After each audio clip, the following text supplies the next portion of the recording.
سب کی خدمت میں سلام پیش کرتا ہوں۔ آج کا ہمارا کوائٹ ٹائم کا حوالہ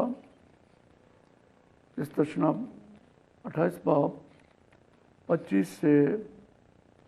29 آیت تک۔ اس میں ہم دیکھتے ہیں کہ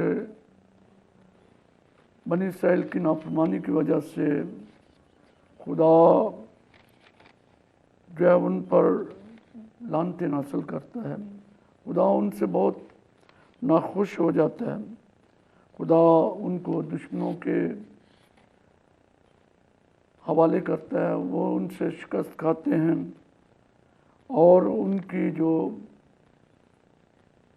لاشیں ہوتی ہیں ان کو بھی کوئی دفنانے والا نہیں ہوتا، بلکہ وہ ہوا کے پرندوں اور درندوں کی خوراک بن جاتے ہیں۔ پھر خدا ان پر وباؤں کو بیچتا ہے، بیماریوں کو بیچتا ہے، وہ مختلف قسم کی بیماریوں کا شکار ہو جاتے ہیں اس اپنے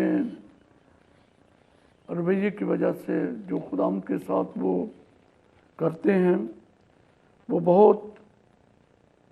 خدا سے دوری کے سبب سے وہ ان ساری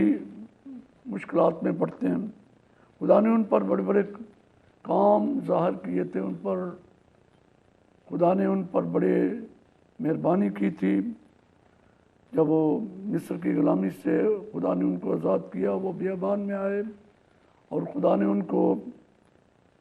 آسمانی من کھلایا، اور جب وہ پیاسے ہوئے تو خدا نے ان کو پانی پلایا، لیکن وہ پھر بھی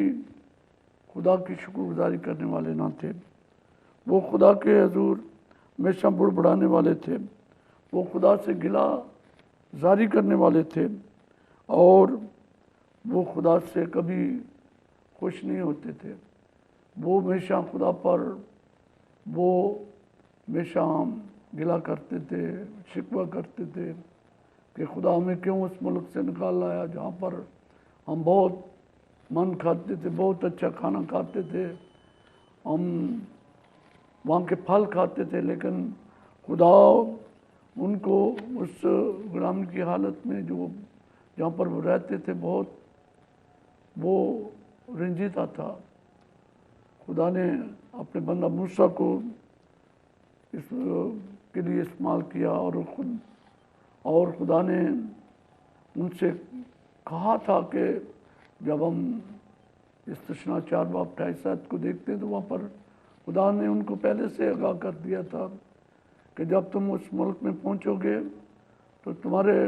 دل جو ہے مجھ سے پھر جائیں گے اور تم اور معبودوں کی پرستش کرنے لگو گے اور معبودوں کو پوجنے لگو گے۔ یہ خدا نے ان کو پہلے سے آگاہی دی تھی۔ اور پھر خدا ان کے کلام میں ہم سیکھتے ہیں کہ وہ ان تمام باتوں میں اس قدر بڑھ گئے کہ خدا کی نافرمانی کھلے طور پر خدا کے سامنے کرنے لگے، اور خدا بہت ان سے ناخوش ہوا۔ خدا ان سے بہت جو تھا وہ بہت ہی خدا ان سے رنجیدہ تھا، اس لیے خدا نے اپنا زور دوسرے اقوام کو دیا اور ان لوگوں کے خلاف وہ مختلف طریقوں سے ان پر حملہ آور ہوئے، ان کی زندگیوں کو انہوں نے اجیرن کیا۔ اور خدا کے کلام میں ہم یہ بھی بات دیکھتے ہیں کہ وہ بہت جو تھے وہ پاگل پن میں چلے گئے، وہ اندھے پن ان کی زندگیوں میں آ گیا اور وہ دل کی گھبراہٹ میں پڑ گئے، اور خدا کے کلام کے مطابق وہ دن کے وقت بھی اندھے ہو گئے، وہ دن کے وقت بھی ٹٹولتے رہتے تھے، وہ اندھوں کی طرح اس قدر ان کی زندگی بگڑ گئی تھی کہ وہ مشکل محسوس کرتے تھے۔ لیکن خدا کے کلام میں ہم سیکھتے ہیں کہ کس طرح خدا جو ہے وہ ان سے ناخوش ہوا، خدا ان سے ان کے باغی ہونے کی وجہ سے خدا ان سے بہت اچھا